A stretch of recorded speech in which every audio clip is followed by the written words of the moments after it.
Bob Chapman spent 3 years in U.S. Army counterintelligence, mostly in Europe. He brings more than 4 decades of experience to his publication, The International Forecaster, a compendium of information on business, finance, economics, and social and political issues worldwide, exposing his analyses and ideas to over 10 million investors every week. Bob's been with us before. God willing, he'll be with us again in the future. It's my pleasure to welcome back to the Global Freedom Report, Bob Chapman. Hi, Bob. How are you? Fine, thank you, and it's very nice to be back. And I'm 75 years old. Oh, right. Is that like today? Is this a birthday? Oh, no. I'll be 76 in October. Well, let's hear But I was in the brokerage business. For 29 years. Well, and I think that's great. A lot of people think when they turn 75, you got to act like an old man. You know, I disagree. You got to act like Bob Chapman when you're 70. Fantastic. Well, thank you. Hey, you spent 3 years in U.S. Army counterintelligence and over in Europe. Now, what kind of things were you called on to do as a counterintelligence agent in that part of the world at that time in our history? You have any interesting stories that you can kind of tell us about just in a couple of minutes? Well, first of all, my job basically was spying on the Russians. But it wasn't only the Russians. It was the East Germans and the Poles and the Ukraine and so on and so forth. And for the most part, at that period of time, what I was doing was cyber intercept. And we would spy on the KGB, the NKVD, the Stasi, which was in East Germany at that time, and any other counterintelligence unit. Plus, we used to also spy on all of the diplomatic offices in Europe that were maintained by the Soviet Union. And they did the same thing to us. And in fact, when I was there spying on East Germany, Mr. Putin was there as well. But as far as exciting stories, I don't have many to tell. Well, that really does sound interesting. I'm sitting there wondering, like, did you have the equivalent of James Bond's Q? You know, you're dealing with cyber spying and such? Did you have, like, some tech wizard who would provide you with all kinds of neat little gadgets that you get to use? Well, no, I never did any of those things, but we had plenty of tech gadgets. I didn't think they were gadgets. They were just, things that are normally used in mostly telecommunications. And they would be radio printers, which would copy all of the commercial networking that was going on, particularly within Russia. And so we would track and analyze trains and trucks and boats that were going from one place to another, what they were carrying, and when they got to where they were going, what they were making from what they were shipping, one way or the other. I have to say that any way that you express it, when you talk about being a spy for spying on Russia, Ukraine, the East Germans, the Stasi, all of that, to you it was a job.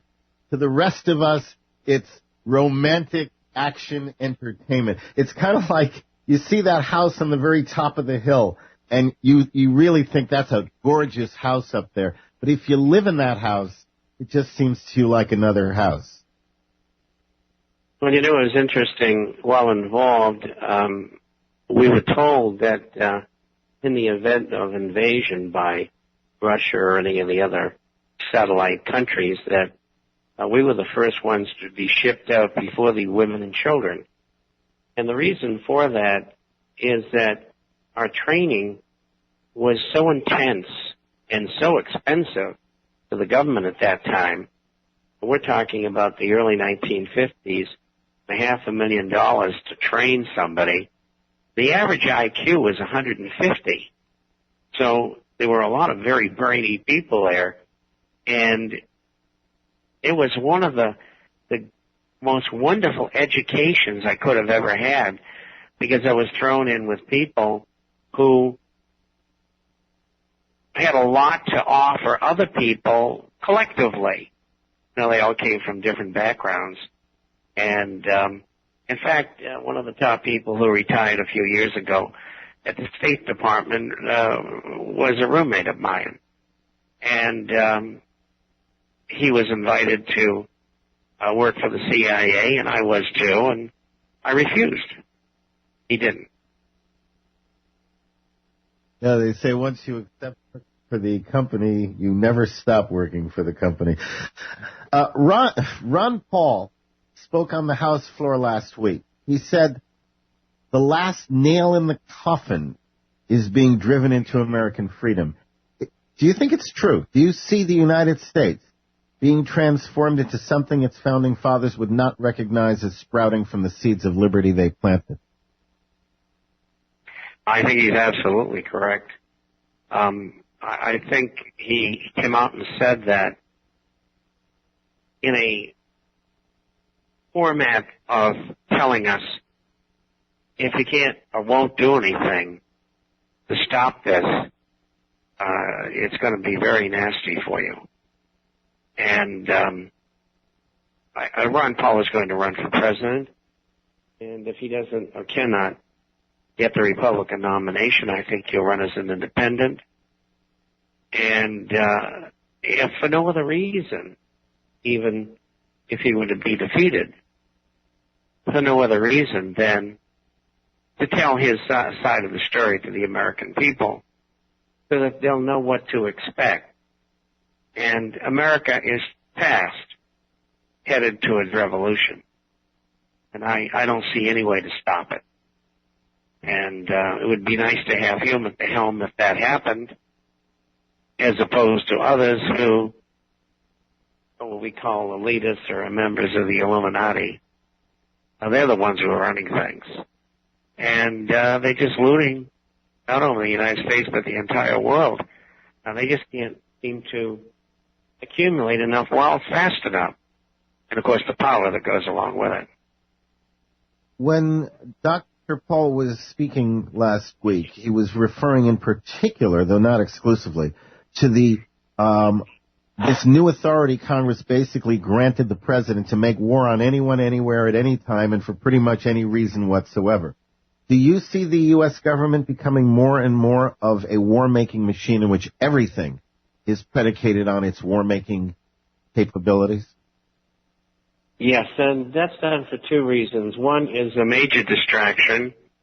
Number two, to continue to ensconce these people in power, because they, through the Joint Chiefs of Staff, Pentagon, they control the military, at least to an extent. And when they create situations that are really hot, like multiple wars going on at the same time, and perhaps even the Third World War, the president, by executive order, under these new orders, just say, look, everybody between 18 and 25, male and female, are going to be drafted. No exceptions. And that's one of the things, one of the places where this is all headed. And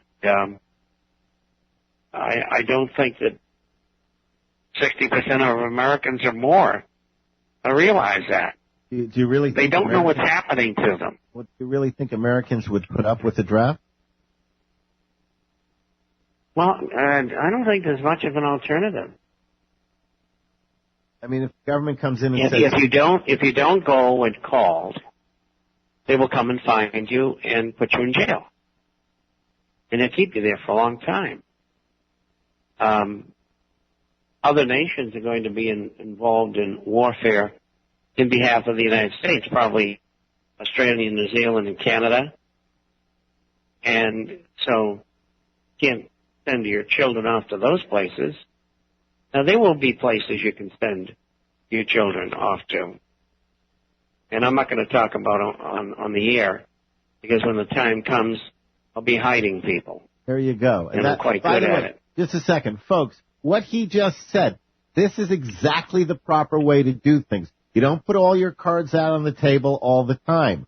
Okay? You know, you have to have forethought, foresight, plan for things, and keep it quiet until you need to implement it.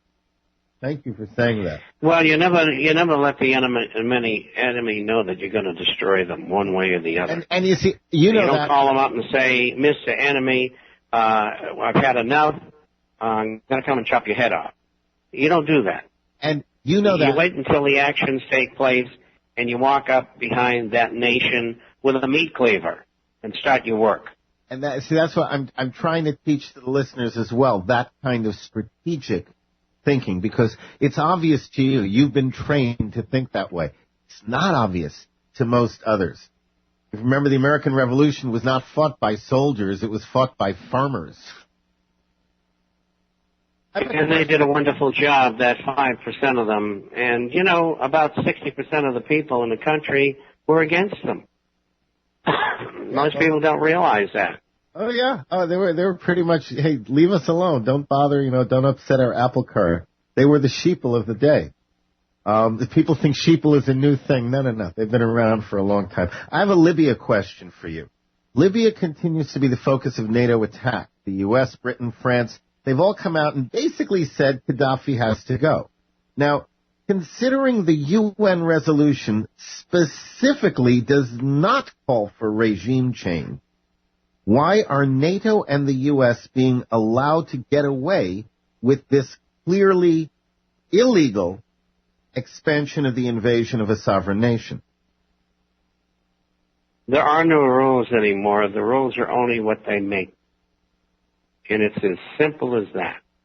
They do anything they want to do. Now, in this case, who is they? They are in control of most of the countries in the world. And if you argue with them, they'll put you in jail or liquidate you or whatever they want to do. But there's still a veneer of protocol embodied in, for example, the UN Security Council. And it would seem to me it doesn't make any difference. Politics being what it is. There are no rules. Nobody gets it out there. They do what they want to do. The rules might be there, but they just ignore them. I mean, look at the executive orders in the United States. The same thing. The president can do anything he wants. If you want to pick up everybody's gun tomorrow at 8 o'clock, you just sign an executive order and hand it out and say, go get him, Fido. Well, that might answer this question then, because I was going to say, do you think Gaddafi could withstand these attacks long enough for global public pressure to force NATO to ceasefire? But you're basically saying, forget that, because we don't have any rules here and public pressure won't have any bearing. Well, I think it's more the military aspects. There are already foreign mercenaries who are operating and have been from 6 months to a year prior to the problems that Libya's had. That's the American contingent, which is the Navy SEALs and the Special Forces of the United States, and then the SAS from England has been in there for a long time as well. Not as long, no. And the rebel force is made up of Al-Qaeda and Taliban people who have been controlled since their inception by the CIA and MI6. It's a big scam, terrorist thing. And the man who's running the show for the last 20 years has lived in Virginia. And he's a professional employee of the Central Intelligence Agency. So that's the rebels. Of course, the first thing they did is they set up an alternative central bank so that once they take over, they can commandeer all the gold that's there, 285 tons or whatever it is, and that will be picked up by the people who started the war, and it'll be split up among them. And the money therefrom, which will be stolen from the Libyan people, will belong to the Bushes and the Clintons and all of the other members of their crime family. And this is thoroughly depressing, Bob. Well, this is the truth. And also what they've done, 60% in Europe, 40% in the United States, they've frozen all of the foreign funds of the Libyan people. And they're using them. They've already stolen them. And of course, there's the 4 aquifers under the desert, which a lot can be done with. And then on top of that, you've got, if not the finest, some of the finest oil in the world, which is something that is very important. Of course, the Chinese had 30,000 people working there drilling oil wells, and they had to pull 29,000 of them out. You didn't see that in your newspaper or in your television. No, I did not. You're correct. And they're trying to force the Chinese into a war confrontation. Right after that happened, when they had to pull their people out, is when they said that they were no longer going to be investing in America with American dollars, which means no more treasuries. So that's been going on for several months now. And that means that there's no buyers out there. The Fed's been buying 80% of that paper for the last 3 years. And so that means that they'll have to continue to do that or more. They went in and they started these riots in Syria. Why did they do that? They did it with their operatives. Yes, but Russia has a major naval base in Syria. Well, okay, so they're trying to start a war. Now we get into the politics of the things we don't know about. Because, I'm sure there's political reasons that, most of us would not know about because we simply don't know about certain things, certain components to the equation, if you will. That's right. And what kicked the whole thing off was that the, what is it called? The America for the New Century, 1995, the neocons, all those ex-Marxists. America for the New Century, or Americans for the New Century. Yeah, something like that. Well, anyway, they're the ones who drew up the plans for this. And they also included in those plans the formation of AFRICOM. And Libya said, we're not going to join that. And then, on top of it, Mr. Gaddafi wanted to have a golden dinar. And they didn't want that.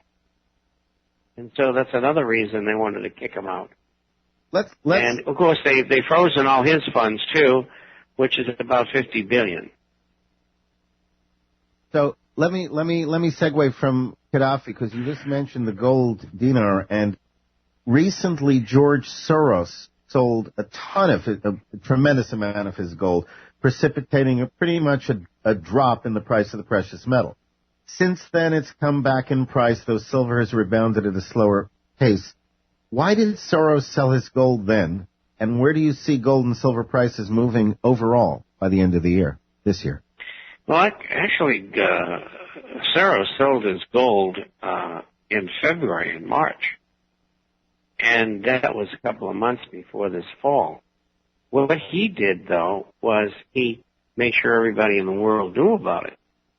And that's very important, because what he was saying was that I'm out and I'm the genius, so you better get out too.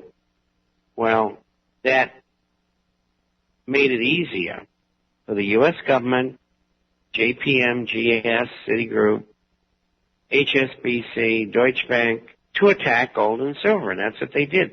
They didn't have much success with gold.